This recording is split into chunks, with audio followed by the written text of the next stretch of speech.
오늘 함께 보실 말씀은 고린도전서 9장 11절에서 18절 말씀입니다. 우리가 너희에게 신령한 것을 뿌렸은즉 너희의 육적인 것을 거두기로 과하다 하겠느냐.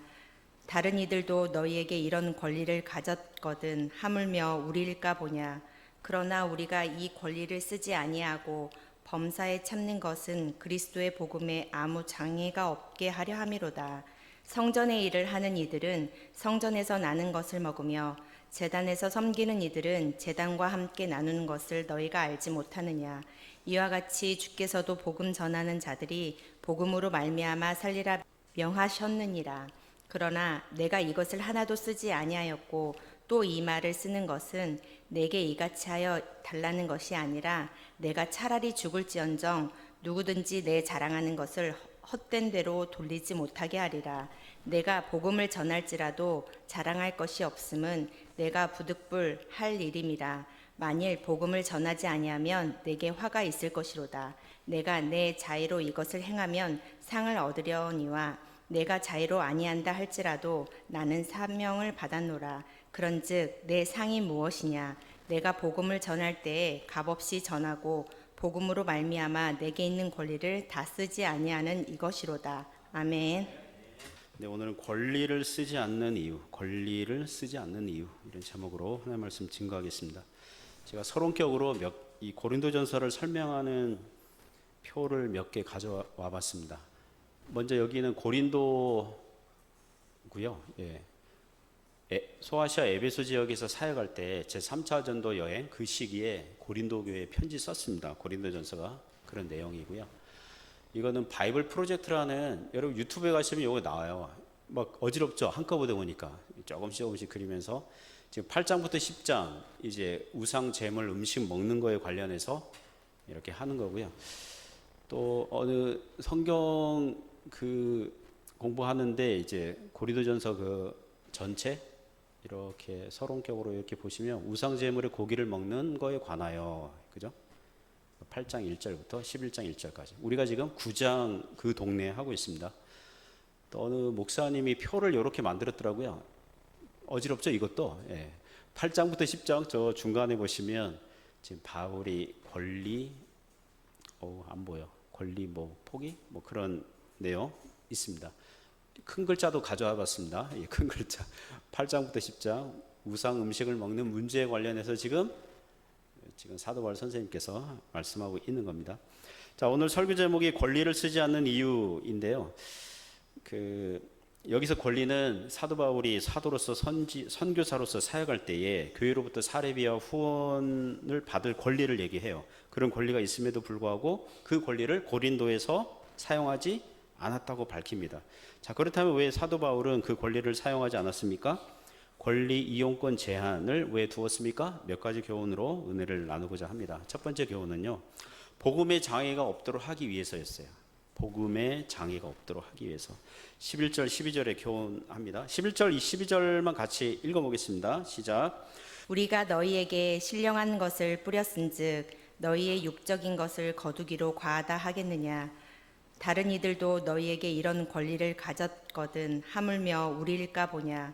그러나 우리가 이 권리를 쓰지 아니하고 범사에 참는 것은 그리스도의 복음에 아무 장애가 없게 하려 함이로다. 자, 11절 보시면 우리가 너희에게 신령한 것을 뿌렸은즉, 여기서 신령한 것은 사도 바울 선생님이 고린도에서 사역할 때 뭘 뿌렸습니까? 복음 전도, 그죠? 복음 전도. 마치 농부가 밭에서 씨를 뿌리듯 사람들의 마음에 복음의 씨앗을 뿌렸습니다.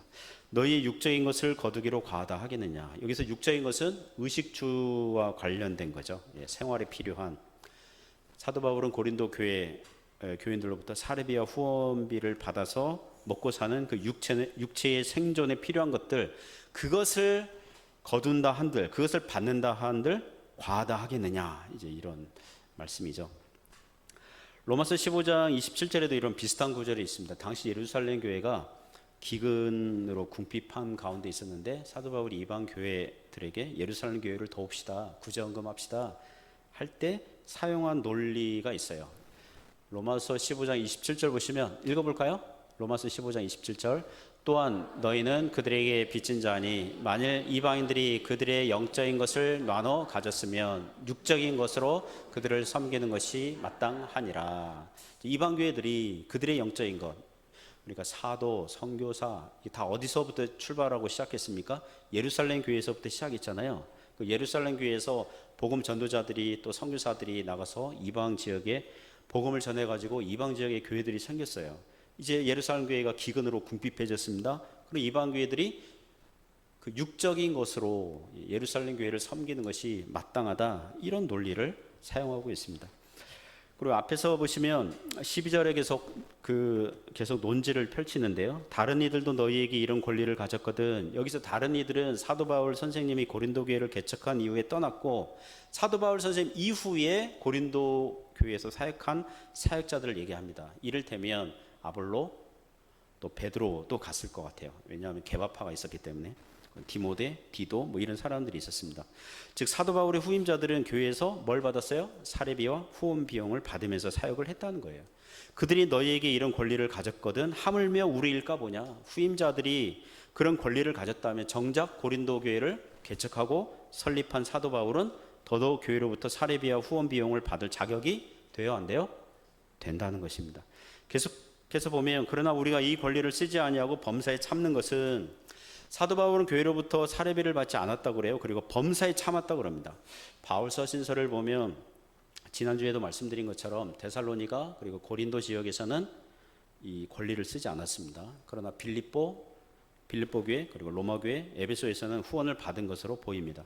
여기서 범사에 참았다고 그래요. 고린도에서 사역할 때 모든 일들을 참았다. 무엇을 참은 것입니까? 돈이 부족해서 당하는 어려움을 참은 거예요. 돈 없으면 음식도 못 사 먹어요. 아굴라와 브리스길라 부부랑 천막 만드는 일을 했거든요, 고린도에서. 근데 만약에 손님이 없으면 어떡해요? 뭐 장사 이게 안 되는 날은 어떡해요? 굶는 거죠. 고린도전서 4장 11절이랑 고린도후서 11장에 이런 구절이 있습니다. 그 사도 바울이 그 여러 가지를 참았다, 이거 나와요. 고린도전서 4장 11절 그리고 12절 같이 읽습니다. 바로 이 시각까지 우리가 줄이고 목마르며 헐벗고 매맞으며 정처가 없고 또 수고하여 친히 손으로 일을 하며 모욕을 당한즉 축복하고 박해를 받은즉 참고. 고린도후서 11장 27절도 있습니다. 또 수고하며 애쓰며 여러 번 자지 못하고 줄이며 목마르고 여러 번 굶고 춥고 헐벗었노라. 이 공통점 보시면 종종 굶었어요. 그리고 목마르다 그랬어요. 그러니까 줄이다, 굶었다, 이런 거 나옵니다. 여러분, 돈이 없어서 굶는 것만큼 사람이 비참한 게 없거든요. 제가 가난한 신학생 시절에 정말 문자 그대로 어느 날은 돈이 떨어졌습니다. 학교에서 점심시간 됐는데 사 먹을 돈이 없었어요. 그때 식당이 제 기억으로 1,200원인가 했거든요. 그때 제가 다닐 때 없었어요. 사발면 그때 300원인가 뭐 그것도 없었어요. 학교 교실 뒤편에 보면 그 식권 박스라 그래가지고 가난한 신학생들을 위해서 좀 여분의 식권을 사서 좀 놓도록 했는데 그날따라 없었어요. 이거 보니까 없더라고요. 저도 몇 번 이용했었는데 그날따라 없었어요. 그 제가 돈을 빌릴까? 1,200원 빌려줄래? 이러면 돈이 없다는 게 티나잖아요. 그래서 한 5,000원 정도 빌려볼까? 했는데 이게 너무 뭐라 그럴까요? 이게 자존심 상한 것 같기도 하고, 또 가난한 신학생들 많잖아요. 학교 식당에 학교 기숙사 건물에 있었습니다. 다른 학생들은 점심시간 때 룰루랄라 하면서 식당으로 밥 먹으러 가니까. 그런데 이제 기숙사 오른쪽으로 하면 기숙사 방으로 올라가는 거거든요. 그 식당으로 가는 학생들 보면서 저는 그냥 내 기숙사 방에 점심시간 때 그냥 방에 가서 그냥 이불 뒤집어 쓰고 잠이나 자야겠다. 그래가지고 기숙사 방에 딱 올라갔는데 그 4인 1조거든요, 기숙사 거기가. 제 책상에 뭐가 있어요? 식권 다발이 한 20-30장 식권 다발이 있는 거예요.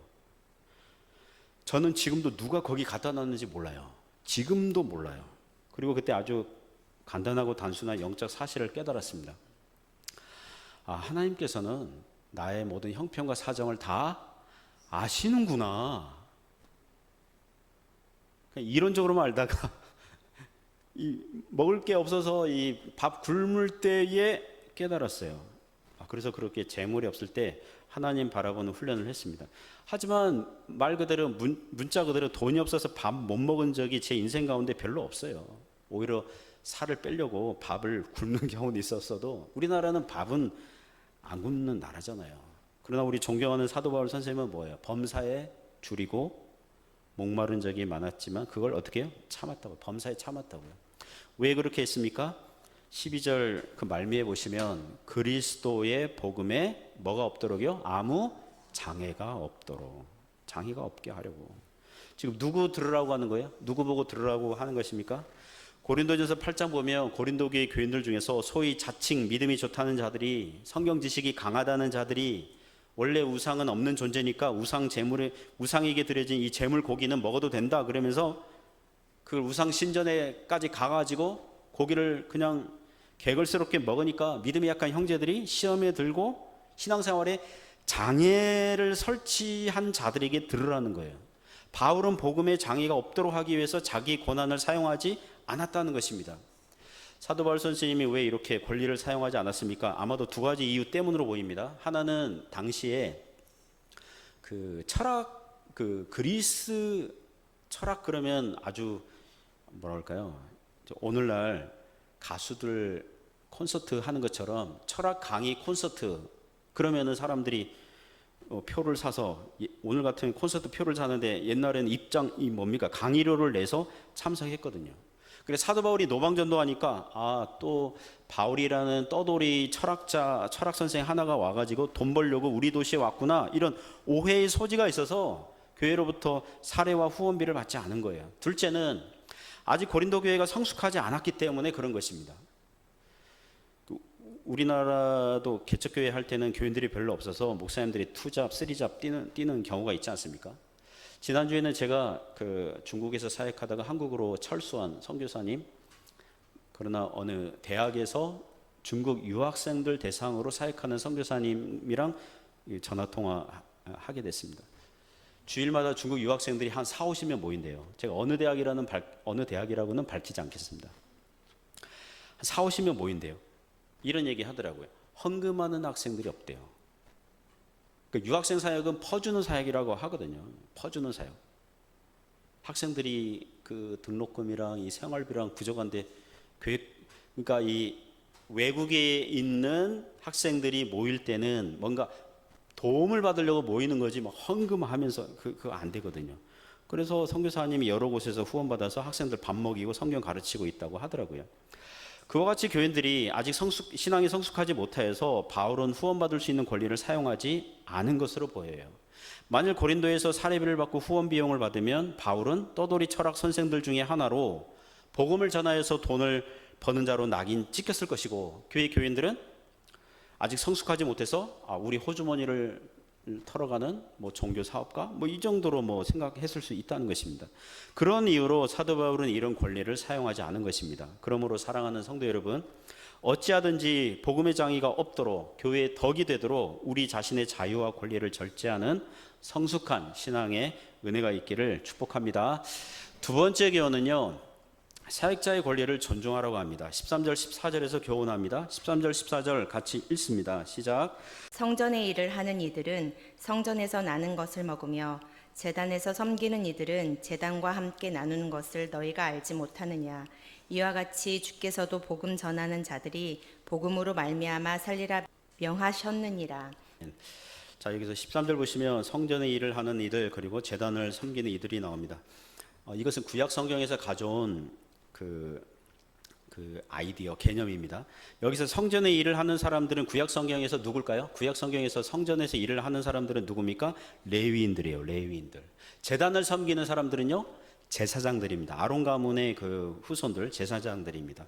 구약 성경을 보면 출애굽한 이스라엘이 가나안 땅을 정복할 때 당시 12지파에게 땅을 분배했는데, 그러나 레위 지파에게는 땅을 분배했어요? 분배하지 않았어요? 분배하지 않았어요. 도리어 각 지파에 흩어져서 살도록 했고, 그 레위 지파를 각 이스라엘 백성들 틈에서 살게 하신 것은 마치 마을에서 그 우리나라 같으면 옛날 같으면 서당 선생 훈장 선생님 뭐 그런 격으로 성경 선생님들을 이제 각 이제 백성 속에서 흩어져서 살도록 한 거죠. 그리고 레위 지파들은 성전에서 봉사하는 일들을 전담하도록 했습니다. 성전에서 무슨 일을 합니까? 출애굽 시대 같은 경우는 성전을 이동해야 했잖아요. 그죠? 그 이동해야 했잖아요. 그러니까 그 이동하는 일을 누가 짊어지고 갔습니까? 레위 지파, 레위인들이 마치 포장, 이삿짐, 센터 일을 한 것입니다. 성전 제단에 불을 피해야 되니까 뭐가 필요해요? 나무가 필요해요. 그 나무 어디서 베어와요? 산에 가서 나무 해서 베서 와야 돼요. 성전에서 가축 제물을 잡아야 되니까 제사장들과 같이 제사장들을 도우면서 가축 잡는 일, 또 물로 이게 씻어야 될 일이 많고 또 물두멍에 물을 채워야 되니까 강가에 가서 물을 길어오는 일 했습니다. 또 성전이 천막, 나무 그리고 약간의 어떤 구리 이런 것으로 세팅되어 있기 때문에 세월이 지나서 뭐 녹이 슬거나 비바람에 파손이 되면 수리하는 일을 하고 제사장들이 입는 옷 수선하고 안식일마다 진설병 떡을 이제 굽는 일 그런 거. 그러니까 레위인들은 이스라엘 나라 안에서 성전 업무를 통해서 종교 제도가 유지되도록 성전 노가다 일을 전담해서 하는 일들을 맡긴 거예요. 그러니까 레위 지파가 그런 일을 할 수 있도록 이스라엘 12지파는 뭘 모아서 줘요? 11조를.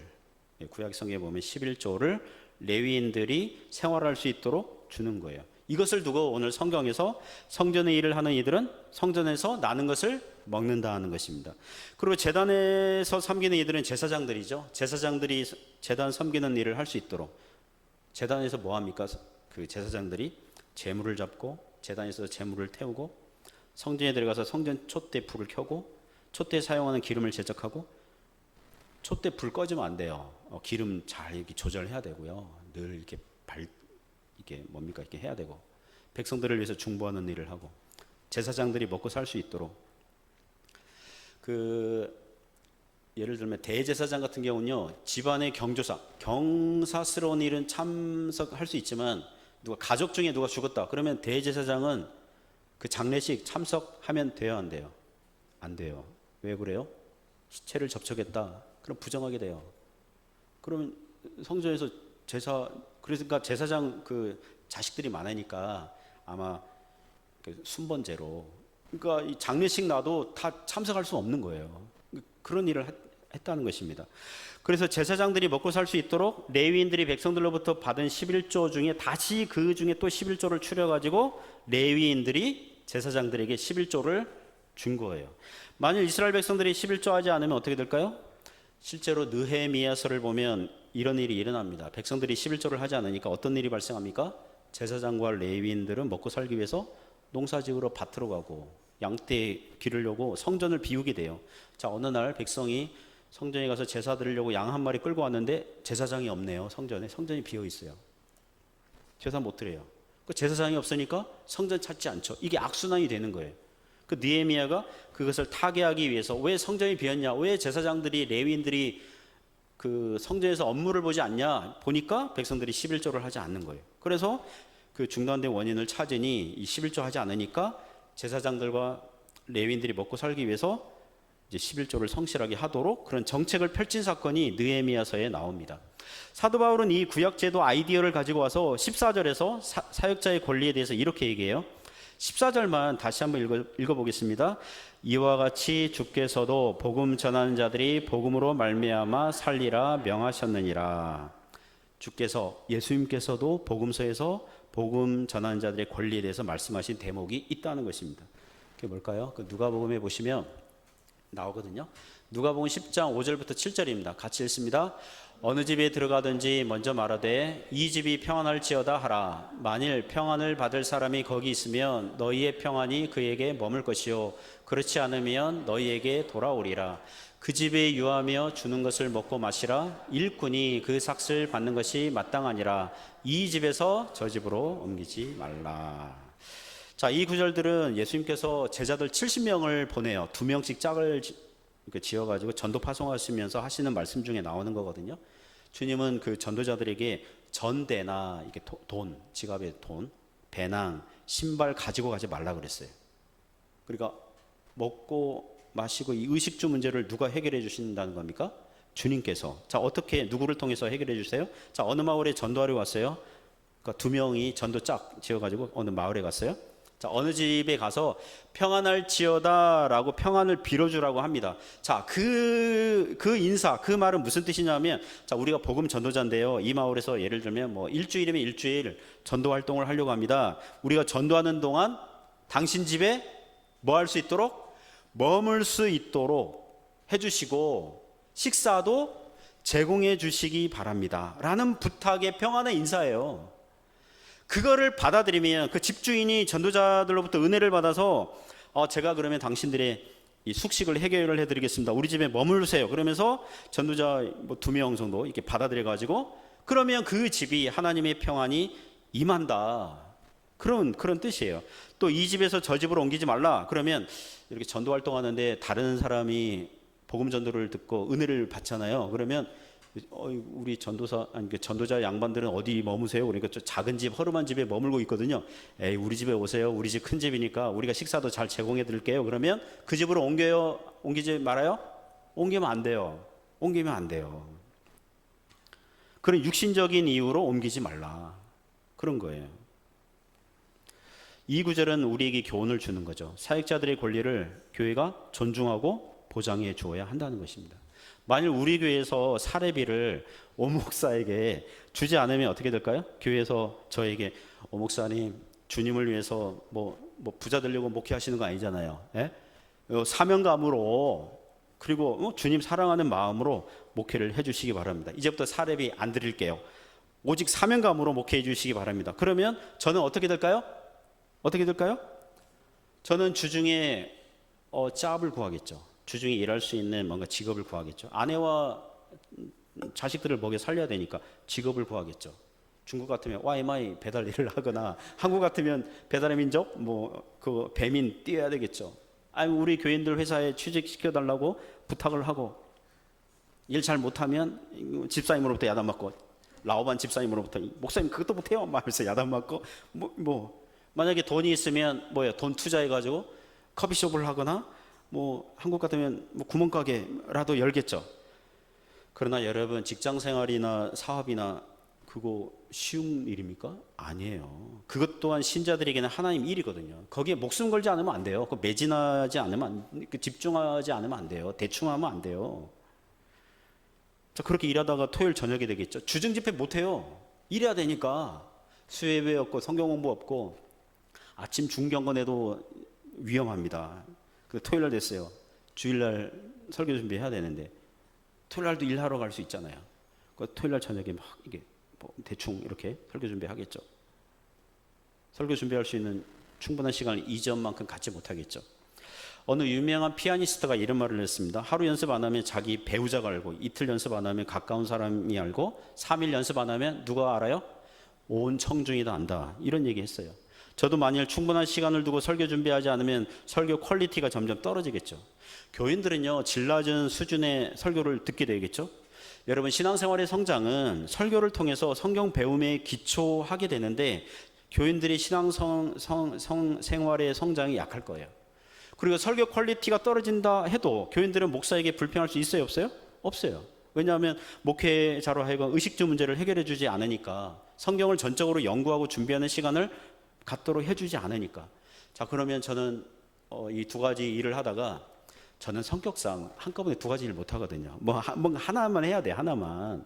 그러면은 이제 생업에 전념하려고 목회를 사임한다고 합시다. 그러면 교회는 뭐가 없는 교회가 돼요? 목사 없는 교회가 되는 거예요. 그러므로 여러분, 이건 무슨 위협이나 협박이 아니에요. 그냥 상상을 해보는 거죠.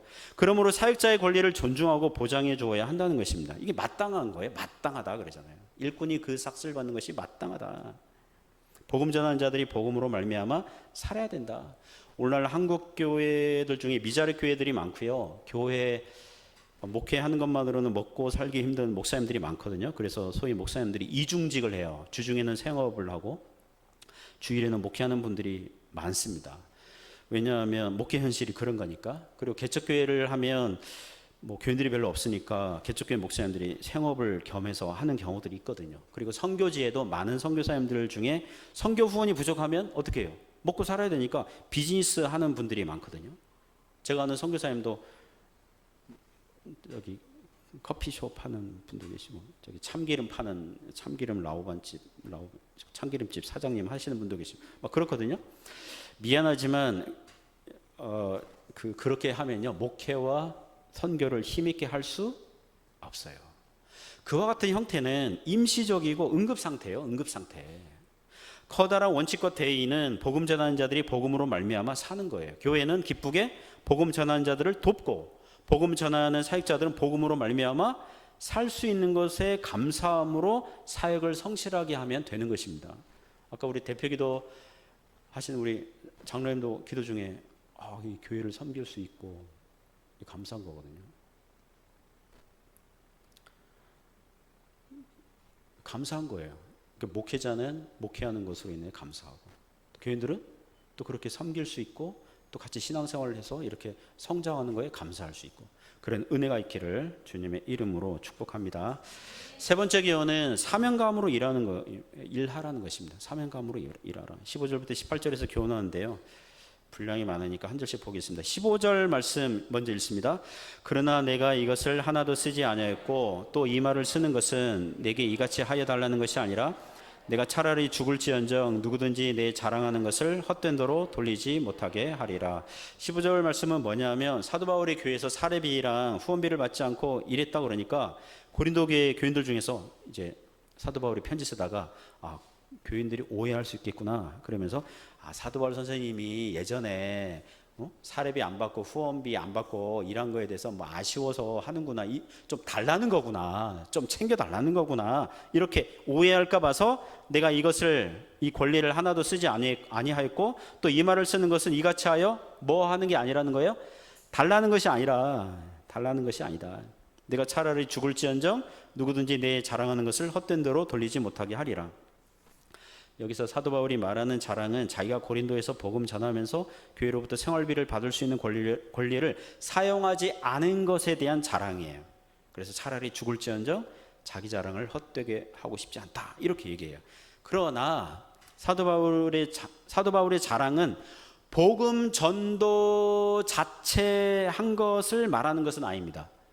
자, 16절 17절 그 부분 얘기하는데요. 16절 17절만 읽습니다.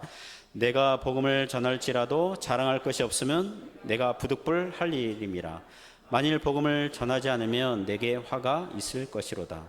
내가 내 자의로 이것을 행하면 상을 얻으려니와 내가 자의로 아니한다 할지라도 나는 사명을 받았노라. 아멘. 자, 16절 17절의 요지는 뭐냐 하면 자신의 권리를 복음의 덕을 위해서 제한한 것은 자랑하지만 복음을 전하는 행위 자체는 자랑거리라는 거예요, 아니라는 거예요? 자랑거리가 아니라는 거예요. 왜냐하면 자신은 주님으로부터 복음을 전하라는 사도의 직분과 사명을 받았기 때문에. 그러므로 도리어 만일 자기가 복음을 전하지 않으면 자기에게 화가 있을 거라는 것입니다. 그러니까 바울은 영적인 의미에서 그리스도의 청지기, 종, 노예인 거죠. 주인이 종에게 얘야 너 오늘 저기 가서 일해라. 그래서 딱 일했다 그래가지고 종이 이거 내가 한 거야. 자랑할 수가 없는 거죠. 왜죠? 왜 그렇죠? 주인이 시킨 거잖아요. 그러니까 그렇게 생색낼 수 없고 자랑질을 할 수 없고 자의과시할 수 없는 것입니다.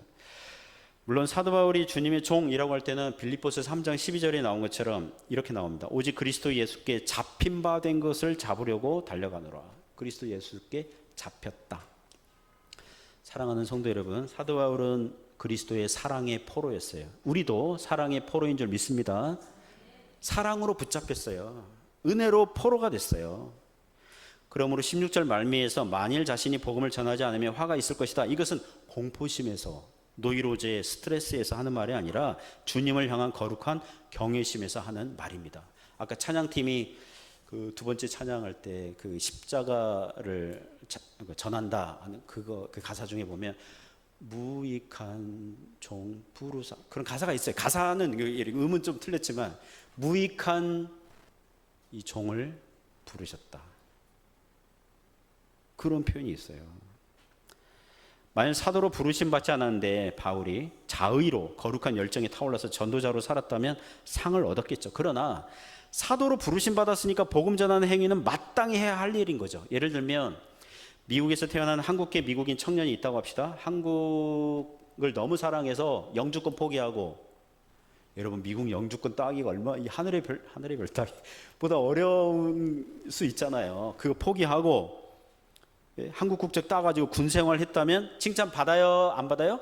칭찬 받죠, 그죠?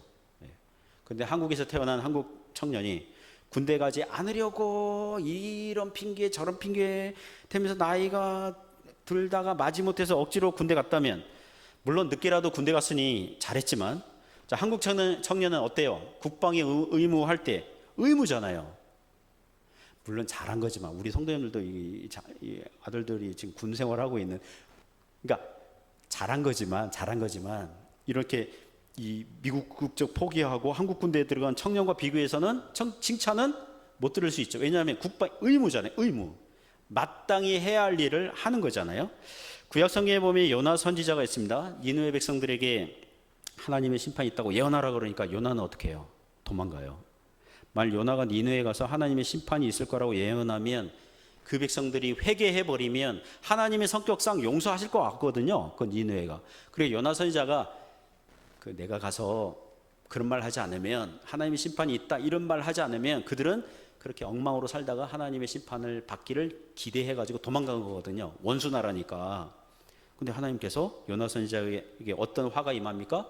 요나가 탄 배가 풍랑을 만나고 요나는 바다에 던져져서 물고기 뱃속에 갇혔다가 회개하고 풀려난 사건이 있다는 것입니다.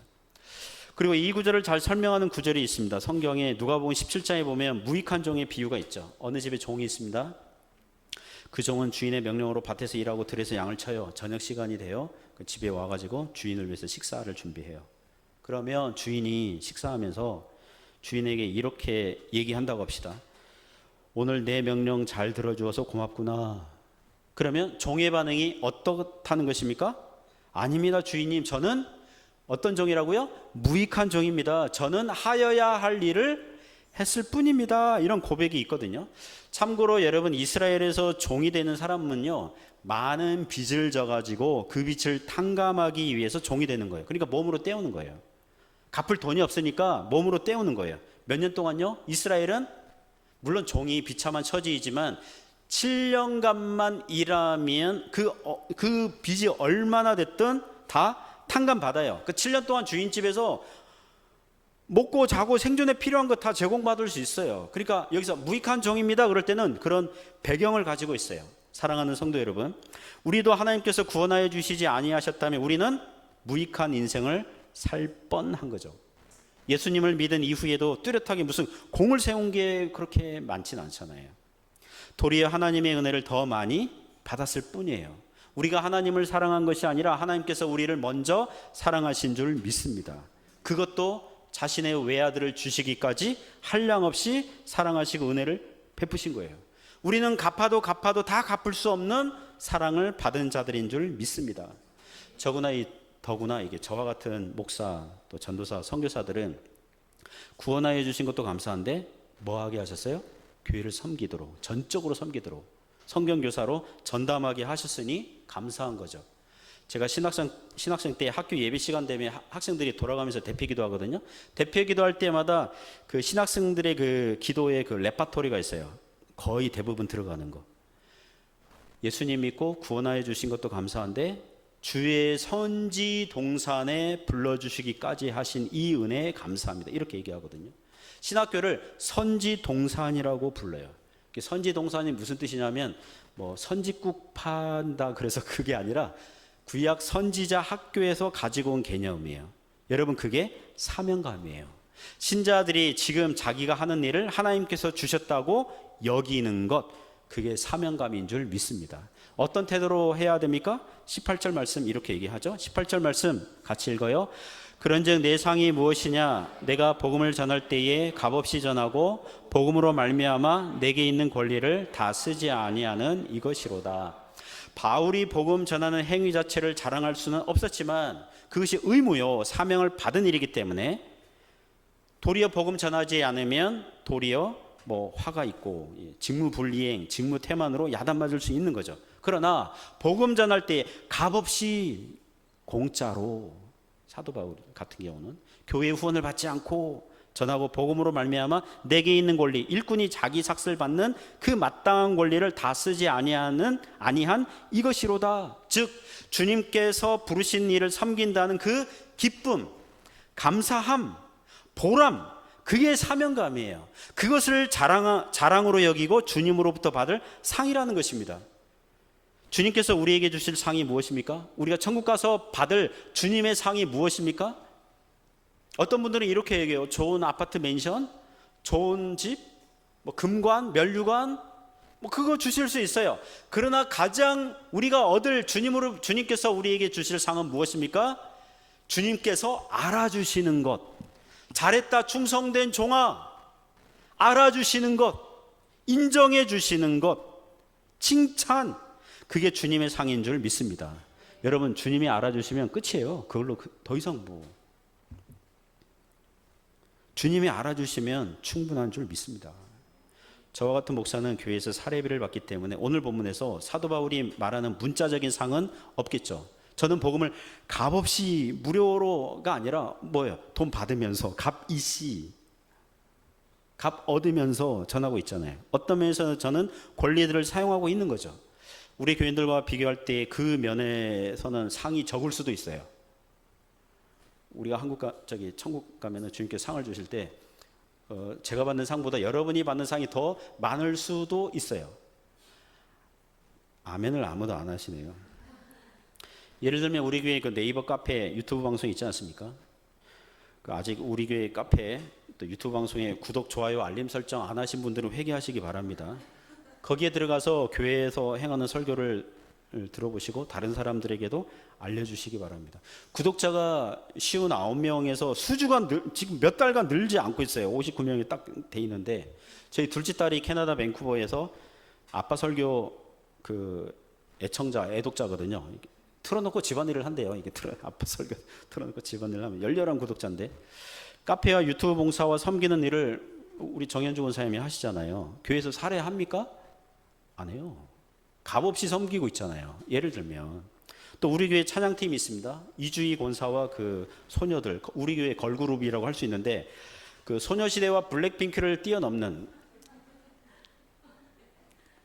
제 생각이 그렇다는 거예요. 예. 세상의 걸그룹들은 세속적인 기쁨을 주지만 찬양팀은 영적인 기쁨을 주잖아요. 걸그룹은 이 땅에서 상을 다 받아요. 이 땅에서 돈과 명예 다 받잖아요. 그 인기 있는 걸그룹들은.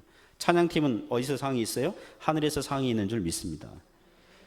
찬양팀이 막 기도 열심히 하고 막 연습 열심히 하고 막 너무 감사해요. 제가 방학 때 외국에 또는 한국에 갈 때 거기서 예배, 주일 예배 섬길 때 있거든요. 거기 찬양팀을 보잖아요. 제가 비교하지 않으려고 해도 이렇게 우리 교회 찬양팀이 떠오르면서 비교하게 돼요. 제가 느낀 점은 뭐냐면 우리 교회 찬양팀은 그 어느 한국 교회 내놔도, 그 세계 어느 교회 내놔도 손색이 없다고 저는 믿어요. 부끄럽지 않다고 생각해요. 아무도 아멘 안 하시네. 내가 그렇게 생각하는데 어쩔 겁니까? 예. 또 우리 교회학교 선생님들, 교회 내 3D 업종 중에 하나거든요. 주일학교 선생님. 남의 그렇게 매주마다 남의 애잖아요. 남의, 물론 자기 애들도 있겠지만 남의 집안 애를 그렇게 기도해주고 성경 가르치고 또 예배 사회를 보거나 안내를 하거나 대피기도 하거나 또 다과 준비하는 봉사하는 우리 성도님들 계시잖아요. 교회에서 뭐 없이 섬기고 있어요? 값 없이. 도리어 돈 내요. 헌금하면서 봉사하고 있어요. 하나님께서 구원하여 주시고 주님과 주님의 일을 섬길 수 있도록 하신다는 그 기쁨, 감사함, 보람, 여러분 그게 사명인 줄 믿습니다.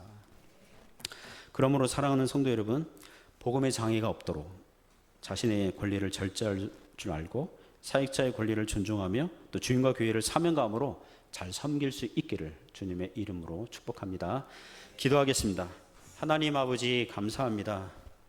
구원하여 주신 것도 감사한데 또 사명감을 주셔서 섬길 수 있도록, 봉사할 수 있도록, 은사로 섬길 수 있도록 하여 주셔서 감사합니다.